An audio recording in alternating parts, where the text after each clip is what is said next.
पर आएंगे, बट ये एक हमें इंडियन मार्केट को स्पेशली जो अब हमें सुन रहे हैं ना, उसमें 80% लोग वो होंगे जो कि पिछले 5 साल में मार्केट में बहुत एक्टिव हो गए हैं। करीब 20% लोग ऐसे हैं जो कि उसके पहले से इन्वेस्ट कर रहे हैं। इंडियन मार्केट्स का रिटर्न अगर इंसेप्शन से देखें 1994 से, मैं निफ्टी पे रहता हूं बिकॉज बीएसई सेंसेक्स की हिस्ट्री 84 में कॉन्स्टिट्यूट हुआ था, बैकडेट हुआ था, तो उसकी हिस्ट्री में थोड़ा सा रिटर्न ज्यादा दिखता है।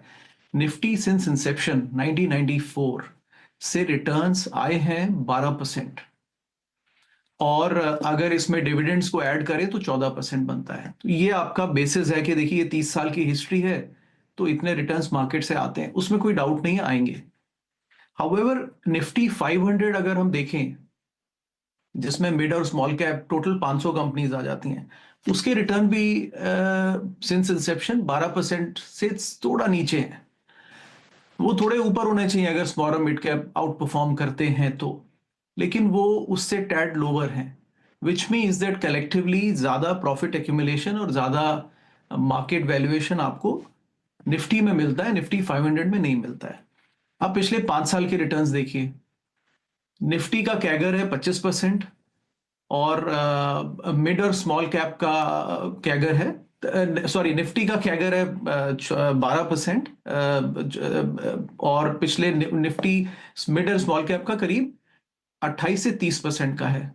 अब ये सस्टेनेबल नहीं है, ये इसको बोलते हैं हम मीन रिवर्जन, इसमें जरूरत है बिकॉज ये मीडियन से मीन से ये अलग भाग रहा है, और ऐसे बीच में मौके आते हैं जब ऐसा होता है। तो अल्टीमेटली जो इंडियन मार्केट इस समय कर रहा है वो ये है that it is reverting to the mean, which means that वो जो उसका 12% का एवरेज है वो वहां पर वापस आ रहा है। वो क्यों आएगा? बिकॉज अल्टीमेटली अर्निंग्स और इकोनॉमी भी सिक्लिकल होती है, अर्निंग्स तो बहुत ज्यादा सिक्लिकल होती है। तो इंडियन इकोनॉमी 10% के हिसाब से ग्रो करती है। मैं 10% क्यों बोल रहा हूँ? बिकॉज मैं नॉमिनल रिटर्न्स में ग्रोथ की बात कर रहा हूँ, इन्फ्लेशन मिलाकर। तो पिछले 10 साल का एवरेज 10% का है, तो मार्केट से 12% की इक्वेशन बनती है। हाउएवर मिड और स्मॉल कैप में करेक्शन ज्यादा ड्यू है, और वहां पर बैलेंस की जरूरत है। तो आई थिंक मुझे इसमें कुछ अलग नहीं लगता कि मार्केट अब करेक्शन ले रहा है। मार्केट ऐसे दौर में करेक्शन लेता है, और रिवर्ट टू मीन जो है वो हर मार्केट में होता है।